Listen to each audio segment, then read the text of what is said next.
Hello and welcome to learn with Hema's class. My dear students, आज मैं आपको कराने वाली हूँ स्टैंडर्ड 8th का हिंदी सब्जेक्ट और उसका 3rd चैप्टर नाखून क्यों बढ़ते हैं। काफ़ी सारे बच्चों ने मुझसे ये रिक्वेस्ट की है कि मैम आप ये चैप्टर पढ़ाइए प्लीज़, तो इसीलिए आज मैंने ये चैप्टर लिया है। इसे लिखा है आचार्य हजारी प्रसाद जी द्विवेदी जी ने और ये है बलिया के उत्तर प्रदेश में। ये हिंदी साहित्य के बहुत ही मौलिक निबंधकार है, बहुत ही अच्छे निबंध ये लिखते हैं। उत्कृष्ट समालोचन एवं सांस्कृतिक विचारधारा के प्रमुख उपन्यासकार है। बहुत ही सुंदर सुंदर ये उपन्यास भी लिखते हैं, बहुत ही अच्छे विचार अपने इन पुस्तकों में सामने हमारे रखते हैं। तो यह जो निबंध हम देख रहे हैं, यह जो प्रस्तुति इनके सामने यहाँ पर ये चैप्टर के रूप में हम देख रहे हैं, वो इन्हीं का एक वैचारिक आर्टिकल है।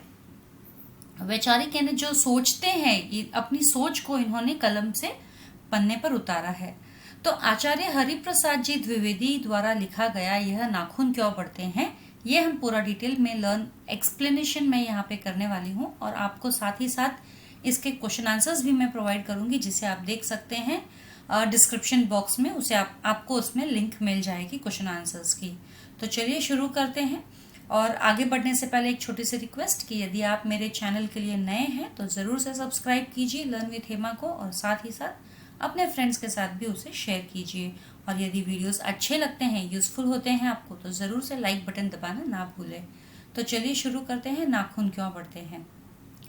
बच्चे कभी कभी चक्कर में डाल देने वाले प्रश्न कर बैठते हैं। अल्पज्ञ पिता बड़ा दयनीय जीव होता है। मेरी छोटी लड़की ने जब उस दिन पूछ लिया कि आदमी के नाखून क्यों बढ़ते हैं, तो मैं कुछ सोच ही नहीं पा सका। हर तीसरे दिन नाखून बढ़ जाते हैं, काट दीजिए। वे चुपचाप दंड स्वीकार कर लेंगे, पर निर्लज्ज अपराधी की भांति छूटते ही फिर जैसे के तैसे हो जाते हैं। आखिर ये इतने बेहया क्यों हैं? तो ये जो आचार्य हरिप्रसाद जी द्विवेदी जी हैं, ये कह रहे हैं कि छोटे बच्चे जो है वो भी हमें कभी कभी चक्कर में डाल देते हैं। कभी कभी ऐसे प्रश्न पूछते हैं जिनके उत्तर हमारे पास होते ही नहीं, या हम निरुत्तर होते हैं। लेकिन उनके कुछ कुछ प्रश्न तो ऐसे होते हैं जो हमें सोचने पर मजबूर कर देते हैं कि अरे हाँ, इन्होंने जो प्रश्न पूछा है तो ये वाकई में ऐसा क्यों होता है। तो इनकी पुत्री ने, इनकी बेटी ने इनसे एक प्रश्न किया था कि पिताजी नाखून क्यों बढ़ते हैं। अब अल्पज्ञ पिता मतलब जिसे जानकारी इतनी नहीं होती है, जिसे कम जानकारी होती है। अल्पज्ञ पिता बड़ा ही दयनीय जीव होता है। मतलब ऐसा पिता जिसे जानकारी नहीं होती है या कम जानकारी होती है, वो बड़ा ही दयनीय जीव होता है। मतलब दया उस पर आती है हमें उन्हें देखकर। और जब प्रश्न पूछा तो वे सोचने लग गए वाकई में कि नाखून क्यों बढ़ते हैं। हर दूसरे तीसरे दिन बढ़ जाते हैं, फिर हमें उसे काटना पड़ता है। और जब हम काटते हैं उसे, तो एक तरह से वो नाखूनों के लिए दंड के समान है, पनिशमेंट के समान है। और वो पनिशमेंट नाखून जो है चुपचाप सहन कर लेते हैं। लेकिन पनिशमेंट सहन करने के बाद में भी, कट जाने के बाद में भी बड़े बेशर्म हैं, वापस से उगाते हैं। तो बड़े निर्लज अपराधी की भांति छूटते ही फिर से जैसे के तैसे हो जाते हैं। तो यहाँ पे नाखूनों को उपमा दी गई है निर्लज अपराधी की भांति। कि नाखून किसके समान है? उस निर्लज अपराधी के समान है जो जिसे हम जेल में बंद कर देते हैं तो चुपचाप चला जाता है जेल में, और जैसे ही जेल से छोड़ देंगे तो वो वापस से वैसे का वैसे ही हो जाएगा, वापस से गलत काम करने लग जाएगा। तो नाखून भी बिल्कुल वैसे ही है। यदि हमने उन्हें काट दिया तो वो हमारा दंड स्वीकार करेंगे, और फिर 2-3 दिन के बाद में वापस से वैसे के वैसे निर्लज के समान बड़े हो जाएंगे। कुछ लाख ही वर्षों की बात है जब मनुष्य जंगली था, वन मानुष जैसा। उसे नाखून की जरूरत थी। उसकी जीवन रक्षा के लिए नाखून बहुत जरूरी थे। असल में वे वही उसके अस्त्र थे। दांत भी थे, पर नाखून के बाद ही उनका स्नान था। कुछ लाखों वर्षों पहले की बात है कि मनुष्य जब जंगली हुआ करता था, जंगली इन द सेंस जैसे हम बोलते हैं ना stone age man. Stone age man मतलब वो बंदर जैसा दिखता था, उसकी पूंछ भी होती थी, शरीर पे बाल भी होता था। यह आपने पिछले स्टैंडर्ड्स के 5th के हिस्ट्री में पढ़ा है, स्टोन एज मैन के बारे में, 5-6 के बारे में। तो वो जो वन मनुष्य जब हुआ करता था, तब उसके लिए उसके शरीर के सबसे इम्पोर्टेंट पार्ट्स जो थे वो थे नाखून और उसके दांत। नाखून उसका हथियार का रूप, मतलब हथियार के रूप में काम करते थे, और दांत भी एक तरह से हथियार का रूप ही था। लेकिन दांतों से भी पहले नाखून बहुत ज्यादा इंपॉर्टेंट थे उस समय के मनुष्य के लिए। धीरे धीरे वह अपने अंग से बाहर की वस्तुओं का सहारा लेने लगा। उसने हड्डियों के भी हथियार बनाए। मनुष्य धीरे धीरे और आगे बढ़ा, उसने धातु के हथियार बनाए। तो पहले जैसे वो अपने शरीर के अंगों का ही यूज करता था कोई शिकार करने के लिए या अपनी मदद करने के लिए, अपने आप को बचाने के लिए, जैसे कि नाखून के दांतों से नाखून का इस्तेमाल करता था, दांतों का इस्तेमाल करता था। लेकिन जैसे जैसे प्रगति हुई, इंसान ने जैसे जैसे प्रगति की स्टोन एज मैन से, उसने पहले पत्थर से शुरू किया हथियार बनाना, फिर उसके बाद में हड्डियां उसने ली। तो यहाँ पे पत्थर के बारे में तो नहीं मेंशन है, उसने यहाँ पर लेखक ने हड्डियों के बारे में बताया है कि उन्होंने हड्डियों का इस्तेमाल किया हथियार बनाने के लिए। और फिर बाद में और जब प्रगति किया तब उसने धातु का इस्तेमाल किया, धातु यानी मेटल, जैसे कि brass age, copper age, iron age. ऐसे ये एज आपने अगर हिस्ट्री पढ़ी है तो ये एज के बारे में भी मेंशन है हिस्ट्री में। तो धातु यानी मेटल से भी उसने हथियार बनाए। और फिर और हिस्ट्री हमारी आगे बढ़ी, यानी और इतिहास आगे बढ़ा। कभी कभी मैं हैरान होकर सोचता हूँ कि मनुष्य आज अपने बच्चों को नाखून न काटने पर डांटता है। बिल्कुल, पहले जो है नाखून उसके लिए कितने इंपॉर्टेंट थे वन मानुष के लिए, लेकिन आज मैं सोचता हूँ कि वही इंसान आज अपने बच्चों को नाखून नहीं काटने पर डांटता है। पहले तो वह चलाकर नाखून उगाता था, क्यों? क्योंकि उसे वो हथियार का रूप के जैसा इस्तेमाल करना है। लेकिन अब नाखून अगर बढ़ जाते हैं बच्चों के तो वो उसे डांटता है, कहते हैं कि काटो। वे रोज बढ़ते हैं, क्योंकि नाखून तो रोज बढ़ते हैं। और मुझे ऐसा लगता है कि मनुष्य अब नाखून को नहीं चाहता। ये उसकी भयंकर पाशवी वृत्ति के जीवन प्रतीक है। मनुष्य की पशुता को जितनी बार भी काट दो वह मरना नहीं जानती। तो अब नाखून तो देखो रोज बढ़ जाते हैं। अब ये लेखक कहते हैं कि मुझे ऐसे लगता है, यानी लेखक को ऐसे लगता है कि मनुष्य को अब नाखूनों की कोई जरूरत नहीं है। वे इनफैक्ट नाखूनों को चाहते ही नहीं है। और ये जो नाखून जो है उसकी भयंकर पाशवी वृत्ति के जीवंत प्रतीक है। नाउ व्हाट इज दिस भयंकर पाशवी वृत्ति? ये एक सिंबल है इंसान के अंदर जो जानवर रहता है उसे दर्शाता है, इंसान के अंदर के जानवर को दर्शाता है। भयंकर पाशवी वृत्ति के जीवंत प्रतीक, प्रतीक मतलब रिफ्लेक्ट करना, और पाशवी मतलब एनिमल, वृत्ति मतलब बिहेवियर, एनिमलिज्म बोल सकते हैं हम उसको, कि नाखून जो है इंसान के एनिमलिज्म को रिफ्लेक्ट करता है। कि नाखून का मतलब है कि इंसान में अभी भी पशुता बाकी है, पशुता यानी एनिमलिज्म। मनुष्य की पशुता को जितनी बार भी काट दो वह मरना नहीं जानती। और इस एनिमलिज्म को, इस एनिमल को, इंसान के एनिमल को अगर हम कितना भी खत्म करने की कोशिश करें, बार बार नाखून काटे, लेकिन फिर भी ये एनिमलिज्म जो है, एनिमल जो उनके जानवर की पाशवी प्रवृत्ति है, वो बार बार बढ़ ही जाती है। यानी नाखून के रूप में वो बार बार बढ़ ही जाते हैं। और आप भी देखिए नाखून जो है हमारे, अगर नाखून से हम किसी को, अपने आप को बचाने की कोशिश कर सकते हैं, किसी को नाखून चुभा सकते हैं, तो ये नाखून हमारे लिए कभी कभी हेल्पफुल होते हैं। कभी कभी कोई चीज़ों के ढक्कन खोलने में भी नाखून हमें हेल्पफुल होते हैं। कई काम करने में नाखून का यूज़ होता है। लेकिन नाखून बढ़ना अच्छी बात नहीं है, ये हम सभी कहते हैं, क्योंकि नाखूनों में बहुत मैल जम जाता है और जब हम खाना खाते हैं तो वही नाखूनों का मैल हमारे मुंह में जाता है और मुंह से पेट में जाता है और तरह तरह की बीमारियां होती है। अगर आदमी अपने शरीर की, मन की और वाक की अनायास घटने वाली वृत्तियों के विषय में विचार करे तो उसे अपनी वास्तविक प्रवृत्ति पहचानने में बहुत सहायता मिले। अब ये देखिए, अगर आदमी अपने शरीर की यानी कि अपने बॉडी की, मन की यानी माइंड, और वाक की, वाक यानी स्पीच, जो वो बोलता है, बोली उसकी, तो इन सब की यानी body, mind and his words, उसकी अनायास घटने वाली वृत्तियों के विषय में विचार करे। अनायास मतलब जो लगातार चीजें हम कहते रहते हैं, बोलते रहते हैं या करते रहते हैं, उसके बारे में अगर हम विचार करें तो हमें हमारी वास्तविक प्रवृत्ति यानी कि हमारा एक्चुअल कैरेक्टर, बिहेवियर, वो हमें पता चलेगा। तो उसे पहचानने में हमें बहुत सहायता मिलती है अगर हम इन चीजों के बारे में विचार करें तो, कि हम कैसा सोचते हैं, हम कैसा बोलते हैं, हमारा शरीर कैसा बिहेव करता है। इनसे हमें पता चलता है हमारे कैरेक्टर के बारे में। हम दूसरों के बारे में भी जज करते हैं। मनुष्य की नख बढ़ा लेने की जो सहजात वृत्ति है वह उसके पशुत्व का प्रमाण है। उन्हें काटने की जो प्रवृत्ति है वह उसके मनुष्यता की निशानी है। यानी यहाँ पे हमें आचार्य जी हरिप्रसाद जी द्विवेदी जी कह रहे हैं कि जो मनुष्य अपने नाखून बढ़ाते हैं, जो सहजता से बढ़ जाते हैं, इजीली बढ़ जाते हैं, ये जो नेचर है उनका नाखून बढ़ाने का, तो इससे हमें पता चलता है कि आज भी मनुष्य के अंदर कहीं ना कहीं एक जानवर बसा हुआ है। और साथ ही साथ जब वो मनुष्य उसे काट देता है नाखूनों को, तो यह हमें पता चलता है मनुष्य के इस आदत से हमें ये पता चलता है कि आज भी उसमें इंसानियत है, मनुष्यता है। मेरा मन पूछता है मनुष्य किस ओर बढ़ रहा है, पशुता की ओर या मनुष्यता की ओर। अब यहाँ पे जो आचार्य जी है ये पूछ रहे हैं कि उनका मन पूछ रहा है कि मनुष्य जो है किस ओर बढ़ रहा है, यानी कि वो प्रोग्रेस किस ओर कर रहा है। वो एक पशुता की ओर प्रोग्रेस कर रहा है, तरक्की कर रहा है जानवरों की तरफ, कि या फिर इंसानों की तरफ यानी कि मनुष्यता ह्यूमैनिटी की तरफ, अस्त्र बढ़ाने की ओर या अस्त्र घटाने की ओर, या वो अपने अस्त्र वेपन्स बढ़ा रहा है उसकी ओर जा रहा है, या वो अपने वेपन्स घटाने की तरफ जा रहा है। मेरी निर्बोध बालिका ने मानो मनुष्य जाति से ही यह प्रश्न किया है, जानते हो नाखून क्यों बढ़ते हैं।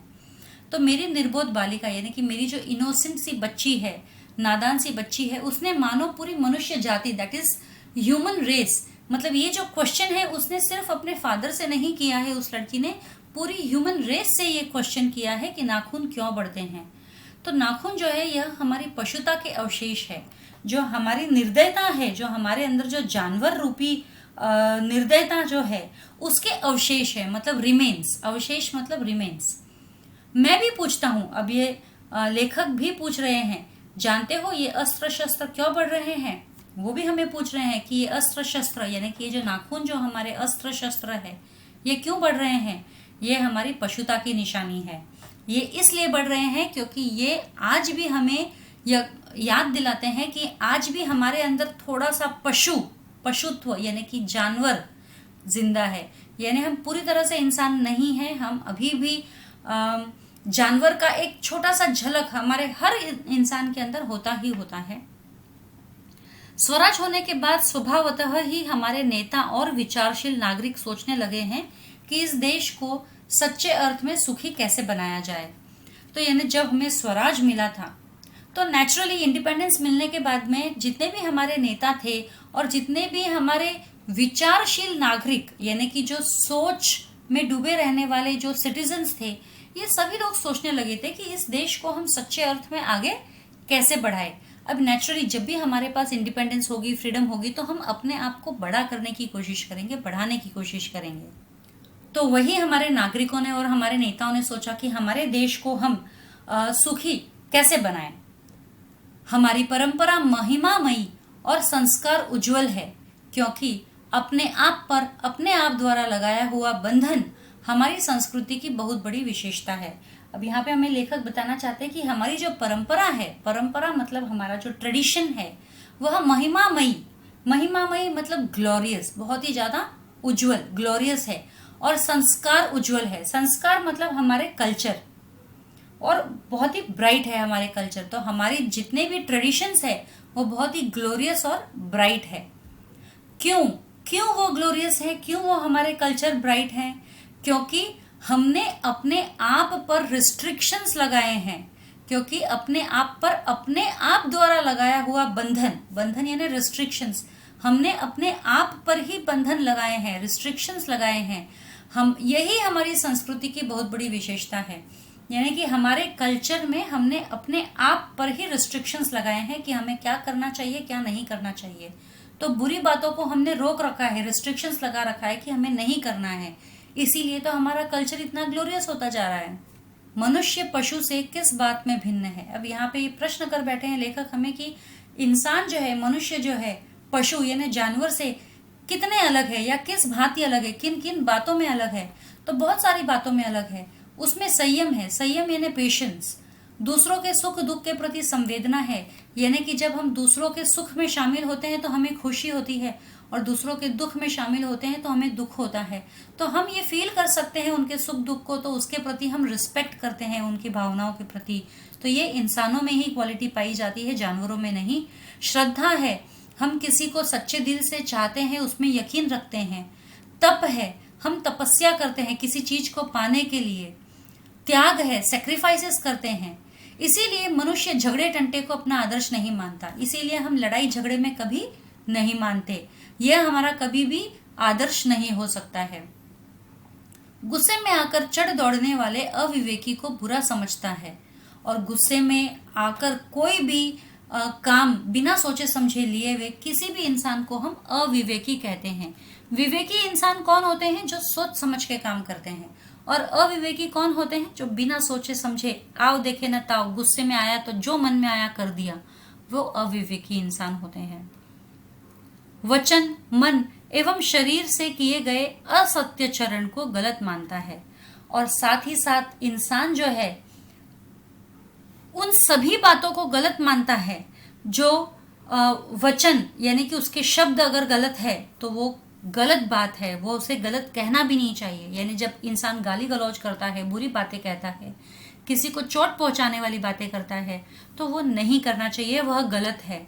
इवन मन और शरीर से भी जो काम गलत है, असत्य है, तो वो काम भी गलत ही मानता है इंसान।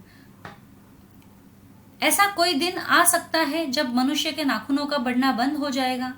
और फिर स्वयं ही विचार करते हैं कि ऐसा कोई दिन भी आ सकता है कि जब हमारे नाखून जो है, मनुष्य के नाखून जो है, वे बढ़ना बंद हो जाएंगे। प्राणी शास्त्रियों का ऐसा अनुमान है कि मनुष्य का अनावश्यक अंग उसी प्रकार झड़ जाएगा जिस प्रकार उसकी पूंछ झड़ गई है। उस दिन मनुष्य की पशुता भी लुप्त हो जाएगी। प्राणी शास्त्रियों का ऐसा अनुमान है ना। व्हाट इज प्राणी शास्त्रियों? प्राणी शास्त्रियों मीन्स दोज प्रीस्ट्स, हम जो कहते हैं ना कि जो फिलोसोफर्स, इनका ऐसा अनुमान है। वो ये कहते हैं कि मनुष्य का जो ये अनावश्यक अंग है, जिसकी हमें कोई जरूरत नहीं है, ऐसा अंग, तो वो जो अनावश्यक अंग है वो उसी प्रकार झड़ जाएगा जैसे बरसों पहले इंसान की पूंछ झड़ गई थी। जब वन मानुष का रूप था मनुष्य का, तब उसको पूंछ भी हुआ करती थी, बंदर जैसा दिखता था। तो जैसे पूंछ उसकी झड़ गई धीरे धीरे, जब उसको जरूरत नहीं थी पूंछ की, वैसे ही नाखून भी जो है हमारे जो बढ़ रहे हैं वो भी किसी दिन झड़ जाएंगे। और जिस दिन नाखून झड़ जाएंगे, नाखून बड़े होना बंद हो जाएंगे, उस दिन हमारी जो पशुता है हमारे अंदर वो भी लुप्त हो जाएगी, यानी वो भी खत्म हो जाएगी। शायद उस दिन वह मरणास्त्रों का प्रयोग भी बंद कर देगा। मरणास्त्रों मतलब मरना भी बंद कर देगा। अब तो इंसान पैदा होता है, बड़ा होता है, बूढ़ा होता है, फिर मर जाता है, उसके अंदर पशुता भी होती है। नाखून बढ़ते हैं मतलब पशुता है, लेकिन अगर नाखून बढ़ना बंद हो गए तो उसकी मनुष्यता, जो उसकी पशुता है वो खत्म हो जाएगी। पशुता ही खत्म हो गई तो मतलब उसका मरना भी बंद हो जाएगा। तो शायद उस दिन वह मरणास्त्रों का प्रयोग भी बंद कर देगा। मरणास्त्र यानी मरना, मरना भी उसका बंद हो जाएगा। नाखून का बढ़ना मनुष्य के भीतर की पशुता की निशानी है। वापस से दोहरा रहे हैं कि नाखून का बढ़ना मतलब हमारे अंदर की पशुता, उसकी निशानी है, और उसे नहीं बढ़ने देना मनुष्य की अपनी इच्छा है, अपना आदर्श है। और नाखून को नहीं बढ़ने देना ये मनुष्य की खुद की इच्छा है, और उसका अपना आदर्श है, उसका अपना कल्चर है, उसका अपना रूल्स एंड रेगुलेशंस है, बिहेवियर है। मनुष्य में जो घृणा है, जो अनायास बिना सिखाए आ जाती है, वह पशुत्व का द्योतक है। अब मनुष्य में जो घृणा है, घृणा क्या है? घृणा इज हेट्रेड। जो हेट्रेड हमारे मन में ऐसे ही आ जाती है, किसी के डालने से नहीं आती है। अगर हमें कोई चीज अच्छी नहीं लगती है, किसी का कुछ अच्छा हो रहा है और जो हमें पसंद नहीं आ रहा है, तो हमारे अंदर वो जेलसी अपने आप ही आ जाती है, हेट्रेड अपने आप ही आ जाती है, और कोई हमें सिखाता नहीं है ये हेट्रेड करना। तो ये हमारे अंदर के पशुत्व का एक द्योतक है। द्योतक मतलब साइन, सिंबल, साइन है। क्या साइन है हमारे अंदर की पशुता का? घृणा। घृणा आती है ना, जो जेलसी आती है हमारे अंदर, वो। अपने को संयम रखना, दूसरों के मनोभावों का आदर करना मनुष्य का स्वधर्म है। स्वधर्म क्या है मनुष्य का? मतलब उसका धर्म क्या है? अपने को संयत रखना है। अपने को संयत रखना है मतलब अपने को पेशेंस, खुद एकदम पेशेंस से, शांति से रहना है, और दूसरों के मनोभावों को आदर करना मतलब दूसरे लोग जो सोचते हैं, मनोभाव यानी उनके सोच को, विचार को, उनका आदर करना। बच्चे यह जाने तो अच्छा हो कि अभ्यास और तप से प्राप्त वस्तुएं मनुष्य की महिमा को सूचित करती है। यानी कि सभी बच्चों को ये जानना जरूरी है कि हम जितनी प्रैक्टिस करते हैं या जितना पेनेंस करते हैं, यानी तप, किसी चीज को पाने की तीव्र इच्छा जब होती है तब बहुत प्रयत्न करते हैं उसे पाने के लिए, और क्या नहीं कर गुजरते हैं। तो ऐसी चीजें करने पर जब हमें वो चीजें प्राप्त होती है तो इसी चीज को तो कहते हैं कि हमारे अंदर वो ग्लोरी है अभी भी। महिमा यानी कि हम वो उतने उच्च काम कर सकते हैं, आज भी बड़े बड़े काम कर सकते हैं। मनुष्य की चरितार्थता प्रेम में है। चरितार्थता यानी उसका कैरेक्टर, कंसर्न किस में है? प्रेम में, प्यार में, मैत्री में है, फ्रेंडशिप में है, त्याग में है, बलिदान करने में है, अपनों को सबके मंगल के लिए निशेष भाव से दे देने में है। अपनों को सबके मंगल के लिए यानी कि सभी का अच्छा हो ऐसा काम करना पूरे दिल से। नाखूनों को बढ़ना मनुष्य की उस अंध सहज वृत्ति का परिणाम है जो उसके जीवन में सफलता से आना चाहती है। अब जो नाखूनों का बढ़ना, वापस से वही बात आ गई है, नाखूनों का बढ़ना मनुष्य के उस अंध सहजात वृत्ति का परिणाम है। अंध सहजात वृत्ति हम बोल सकते हैं ब्लाइंड इंस्टिंक्ट। हम ना चाहते हुए भी वो काम हो रहा है। हम देख रहे हैं कि हमारे नाखून बढ़ रहे हैं लेकिन फिर भी हम उसे देखकर अनदेखा कर देते हैं कई बार। तो यह हमारा अंध सहजात वृत्ति, दैट इज ब्लाइंड इंस्टिंक्ट का ही रिजल्ट है, परिणाम है। क्या है? नाखूनों का बढ़ना हमारे ब्लाइंड इंस्टिंक्ट का परिणाम है जो उसके जीवन में सफलता ले आना चाहती है, और ये अपने हमारे जीवन में सफलता ही लाना चाहती है। उसको काट देना उस स्वनिर्धारित आत्मबंधन का फल है जो उसे चरितार्थता की ओर ले जाती है। अब उसे काट देना, नाखून बढ़ना मतलब वो हमारा ब्लाइंड इंस्टिंक्ट का एक रिजल्ट है, और उसके वजह से हम जीवन में सफलता भी लाना चाहते हैं। उसे काट देना हमारा सेल्फ इम्पोज्ड, हम अपने ऊपर ही ये बंदिशें डाल रहे हैं कि नाखून बढ़े तो उसे काटना है। तो यह हमारा स्वनिर्धारित यानी कि हमने खुद ने ही तय किया है हमारे लिए ये बंधन, आत्म बंधन, यानी हमने खुद ने हमारे लिए रिस्ट्रिक्शंस बनाए हैं। वो क्या है कि हमें नाखूनों को बढ़ते हैं तो उन्हें काट देना है, जो उसके चरितार्थ की ओर ले जाती है, जो हमें हमारे कैरेक्टर की ओर ले जाती है, चैरिटेबलनेस जो हम बोल सकते हैं। नाखून बढ़ते हैं तो बढ़े, मनुष्य उन्हें बढ़ने नहीं देगा। तो फाइनली ये जो लेखक है ये कह रहे हैं कि नाखून बढ़ते हैं तो बढ़े, मनुष्य उन्हें बढ़ने नहीं देगा। कि वो भले कितनी कोशिश कर ले नाखून बढ़ने की, लेकिन मनुष्य उन्हें बढ़ने नहीं देगा। तो पूरे चैप्टर का अर्थ फाइनली यही है कि नाखून क्यों बढ़ते हैं? वो इसलिए क्योंकि नाखून हमारी पशुता की निशानी है, यानी हमारे अंदर आज भी पशुता थोड़ी सी रह गई है, और उसी का निशानी है कि नाखून बढ़ते हैं। और हमारे अंदर जो मनुष्यता है उसका ये प्रतीक है कि हम ये नाखून काट देते हैं। हमारा चैप्टर एक्सप्लेनेशन खत्म होता है, और अभी मैं यहाँ वीडियो एंड करूंगी। आंसर्स के लिए आप डिस्क्रिप्शन बॉक्स में देख सकते हैं, लिंक आप क्लिक कर लीजिए, आपको आंसर्स सारे मिल जाएंगे। और अपने फ्रेंड्स के साथ शेयर करना ना भूलें। आज के लिए इतना ही, फिर मिलेंगे अगले वीडियो में। तब तक के लिए stay safe, stay secure. Thank you.